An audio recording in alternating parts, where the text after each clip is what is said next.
Hey Gary, I'm seeing your hungover edition and raising it one hungover edition. I went out last night because it's my birthday tomorrow, and all the people from my office at work, we went to an improv comedy show, and it was a decent one.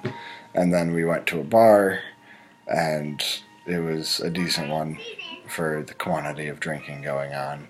So yeah, I'm not drinking anything right now because I don't think it would stay put, and dehydration is a real factor.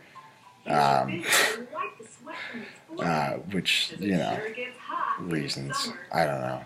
Um, but yeah, about your video. Ninth Planet, it's old news now. No one cares, no one gives a shit because they just observed gravitational waves. Einstein predicted it because he, predicted everything just to be safe in case we found stuff later. And then we found that stuff later because it turns out he was right most of the time. And yeah, so we're like this much closer to Star Trek, which is neat. But I'll skip the warp drive if we can shortcut to the holodeck because I think that's the more fun thing to come out of Star Trek. Although admittedly, like humanity would not deal with a holodeck well. Like if we had holodeck technology like on Star Trek, like we would just implode into an orgy of horrible masturbation, and we would never recover. We'd never get out of it. We'd never do anything else good again. Like explore the universe and discover new planets and new species. Like fuck that. We can go sex things on the holodeck. So that would kind of be the end, I think. But if you're gonna go out, that's a way to go. I feel. Talking politics. Yes, politics. It's like my Super Bowl, but it never ends. It's always there. And now is the season where it's acceptable to talk about politics with people, which is so fun for me. A lot of shit happened with the North Carolina primary. Gilmore's out, Christie's out, Fiorina's out. All good things. The more people that drop out of the GOP side, the less batshit crazy it's going to get, and the worse Trump is going to do. Because like people are all freaked out, like, oh my god, Trump. Like he's got 30% of the vote, which means that 70% of the vote hates his ass. And from the polling I've seen, he's nobody's second choice, relatively. So like everybody who drops out, statistically none of them are going to Trump. Because if they liked Trump at all, they'd probably be there. Like Fiorina's 4% of supporters. Like, why wouldn't they just be in Trump's camp if they were going to go to Trump next? Because they know Fiorina's not going anywhere, not doing anything. She's going to drop out soon than she did. So, like, the idea that any voters who aren't for Trump are going to then be for Trump when other people drop out, I don't buy it. But yeah, the most interesting thing out of New Hampshire that isn't very widely reported yet, I just saw it yesterday actually, was that in New Hampshire, Bernie Sanders got 2,095 votes in the Republican GOP primary by write-in. He beat Jim Gilmore, which is presumably why he dropped out the next day, or the couple days later. It was yesterday he dropped out or whatever. But yeah, I think that's hilarious and awesome. It's kind of shit that only happens in New Hampshire. Because they let independents do whatever the fuck they want, essentially, in their primary process, and that's pretty great. As far as your comments about Sanders versus Hillary, if either of them get the White House, here's the thing that nobody likes to talk about because it's inconvenient truth for Democrats, but I like to speak truth to power when I talk to you, Gary.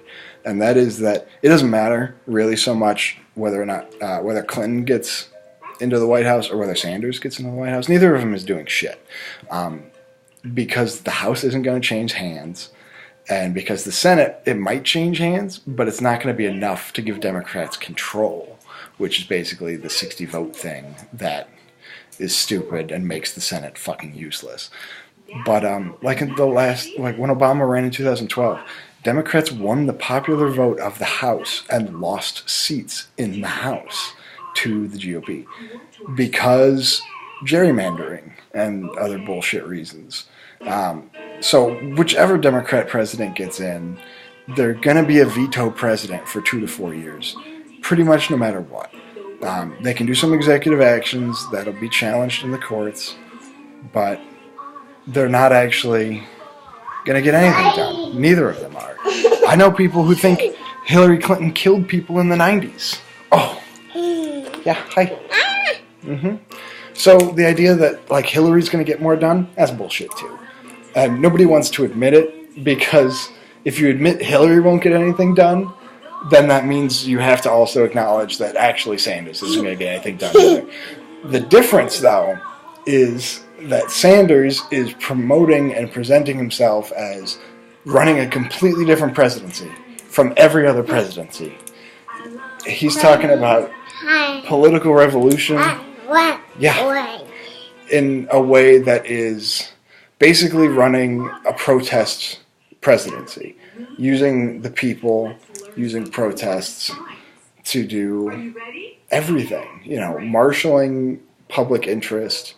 He's doing rules for radicals, the Saul Alinsky book, as president. That's his plan. It's not, I know people, and I'll talk to people, and I'll convince people in Washington. No, it's like, fuck that. 80% of Americans want this. Let's have them march, and we'll get it. And that's the difference. And, I mean, that may not work either. But the other route definitely isn't going to accomplish anything. So that's what it is. I was going to cut the video off because the kid came up, even though she's watching her show.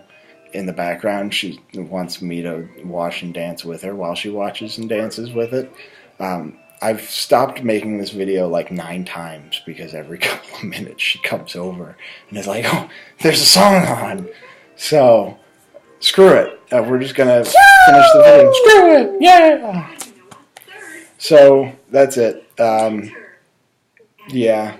There's a lot more politics we could probably talk about, but that's the important stuff right now. Oh yeah, she got Valentine's Day at daycare.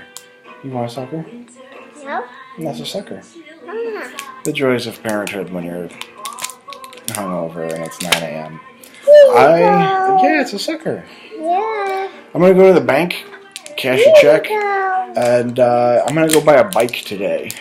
Not the cool, like, I'm going to get laid motorcycle bike, but a bicycle that I won't be able to ride for a few months. And that's exciting to me, because I have really low standards. Yeah. Talk to you later. Bye. Bye. Bye. Take your pants off. I can't hear you. Bye. Bye.